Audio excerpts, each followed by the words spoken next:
Hello everybody, स्वागत है आपका लक्ष्य क्लासेस के ऑनलाइन प्लेटफॉर्म पे। मैं मनीष कुमार आप लोग के साथ जियोटेक इंजीनियरिंग स्टार्ट करूंगा, जो कि आपके डिप्लोमा 4th सेमेस्टर के ये पेपर हैं। और अगर हम बात करें इस पेपर की जियोटेक इंजीनियरिंग की, तो वो ये जो है काफ़ी जो है इम्पोर्टेंट पेपर है। हम एक तरीक़ा से ये बोल सकते हैं कि अपना सिविल इंजीनियरिंग में ये जो पेपर है एक बैकबोन की तरह काम करता है। तो आप समझ सकते हैं कि कितना इम्पोर्टेंट ये जियोटेक्निकल इंजीनियरिंग पेपर है। अगर हम आपके सेमेस्टर्स की बात करें, वहाँ तो ये इम्पोर्टेंट है ही, उसके साथ साथ अगर आप किसी भी कॉम्पिटिटिव एग्ज़ाम को देते हैं, ठीक है ना, चाहे आप अभी तो आप डिप्लोमा है तो शायद आप जेई वगैरह के बारे में सोच रहे होंगे। आगे आपका जब कंप्लीट होता है, आपका जब पॉलिटेक्निक डिप्लोमा जब कंप्लीट होता है आपका, तो आप कहीं अगर जेई वगैरह के बारे में अगर सोच रहे होंगे तो ये पेपर जो है काफ़ी इम्पॉर्टेंट रोल प्ले करने जा रहा है। कैसे, वो आपको टाइम टू टाइम पता होगा। बेसिकली हम इस जियोटेक्निकल इंजीनियरिंग को, मैं खुद इसको 2 पार्टों में पढ़ाता हूँ, जिसमें पहला पार्ट में हम लोग देखते हैं सॉइल मैकेनिक्स के, ठीक है ना, और दूसरे पार्ट में हम लोग स्टडी करते हैं फाउंडेशन इंजीनियरिंग में। मैं बेसिकली पहले ही बता रखा हूं आपको कि इस जियोटेक इंजीनियरिंग को मैं 2 पार्टों में डिवाइड करके पढ़ाता हूं। पहला पार्ट में मैं पढ़ाता हूं सॉइल मैकेनिक्स और सेकेंड पार्ट में मैं पढ़ाता हूं फाउंडेशन इंजीनियरिंग। क्लियर? अगर मैं इस सॉइल मैकेनिक्स की अंदर बात करूं कि सॉइल मैकेनिक्स के अंदर हम लोग क्या क्या पढ़ते हैं और फाउंडेशन इंजीनियरिंग के अंदर क्या क्या पढ़ते हैं, उसको हम लोग एक एक करके देखते हैं। तो मैं अगर सॉइल मैकेनिक्स की बात करूं तो सॉइल मैकेनिक्स में मेरा पहला जो टॉपिक होता है वो होता है origin of soil and soil water relationship. Clear? Origin of soil and soil water relationship.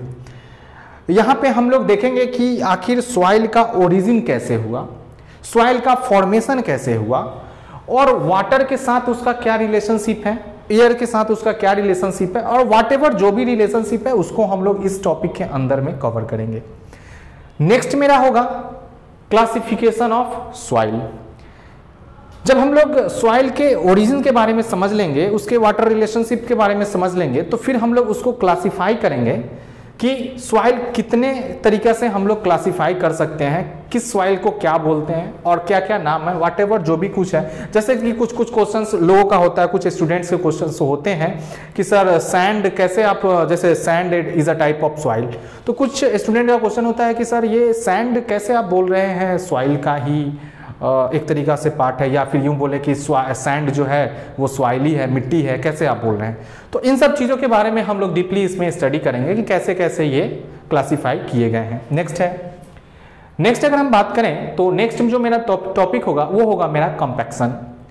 और ये कंपैक्शन ऑफ सॉइल काफ़ी ज़्यादा इंपॉर्टेंट है, चाहे आप सेमेस्टर्स एग्जाम दे रहे हो या फिर आप कॉम्पिटिटिव एग्जाम दो या फिर कहीं भी व्हाटएवर, अगर आप कहीं पे इंटरव्यू वगैरह भी दे रहे हो, तो ये कंपैक्शन जो टॉपिक है ये काफ़ी इंपॉर्टेंट टॉपिक है।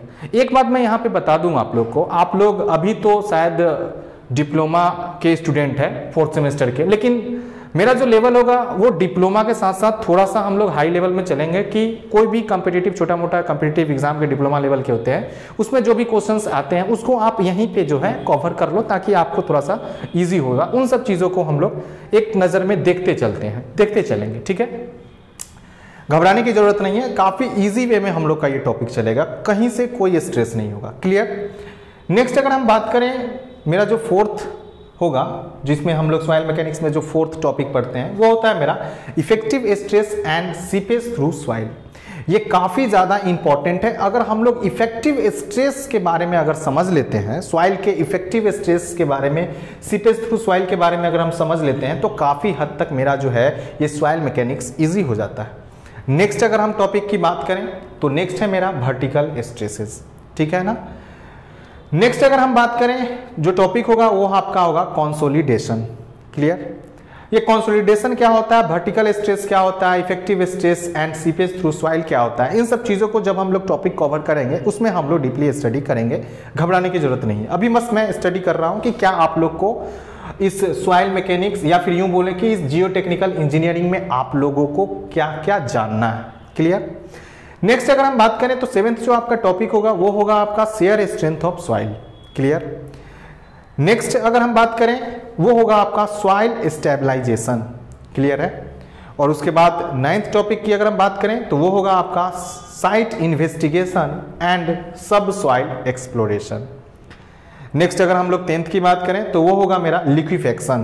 क्लियर है। तो ये ओवरऑल हम अब अभी बात जो किए वो अभी हम बात किए सॉइल मैकेनिक्स में जो हम लोग को पढ़ना है। क्लियर है। आगे हम डिस्कस करेंगे आखिर ये सॉइल मैकेनिक्स होता क्या है, सॉइल्स का ओरिजिन कैसे होता है, इसका क्लासिफिकेशन कैसे होता है। जब इन सब चीजों के बारे में हम स्टडी करेंगे तो इसको हम लोग देखेंगे।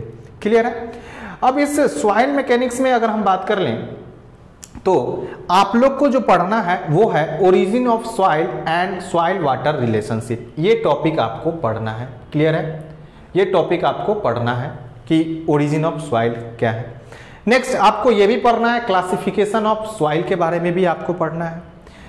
कंपैक्शंस क्या होता है आपको वो भी पढ़ना है। आपके सिलेबस में लिखा है कंपैक्शंस एंड सॉइल स्टेबलाइजेशंस। आपके जो यूनिट्स में लिखे हुए हैं वो है कंपैक्शंस एंड सॉइल स्टेबलाइजेशंस। तो हम क्या है अलग अलग करके इसको पढ़ाते हैं ताकि चीज़ें जो हैं जब ये चीज़ें जब समझ जाते हैं तो वो चीज़ें आसान लगने लगती है। इसीलिए हम अपने कंफर्ट जोन के हिसाब से हम लोग इसका ये ऐसे हम लोग इसका क्लासिफिकेशन कर दें कि ऐसे ऐसे हम लोग पढ़ेंगे। तो आपको नेक्स्ट जो है 3rd में आपको पढ़ना है कंपैक्शन। 4th में आपको जो पढ़ना है वो है आपका इफेक्टिव स्ट्रेस। आपके सिलेबस में शायद वर्टिकल स्ट्रेसेस नहीं है तो उसको हम लोग स्टडी नहीं करेंगे, अगर होगा भी तो थोड़ा बहुत हम लोग उस पर चर्चा करेंगे। नेक्स्ट अगर हम बात करें तो कंसोलिडेशन के बारे में भी आपको डीपली नहीं जाना है। कंसोलिडेशन के बारे में बस डिफरेंस कंपैक्शन एंड कंसोलिडेशन में क्या डिफरेंस है उन सब चीज़ों के बारे में यहाँ पे आपको स्टडी करना है, बेसिक से स्टडी करना है। क्लियर है। नेक्स्ट अगर हम बात करें शेयर स्ट्रेंथ ऑफ सॉइल की तो शेयर स्ट्रेंथ को आपको पढ़ना है। ये इंपॉर्टेंट टॉपिक है।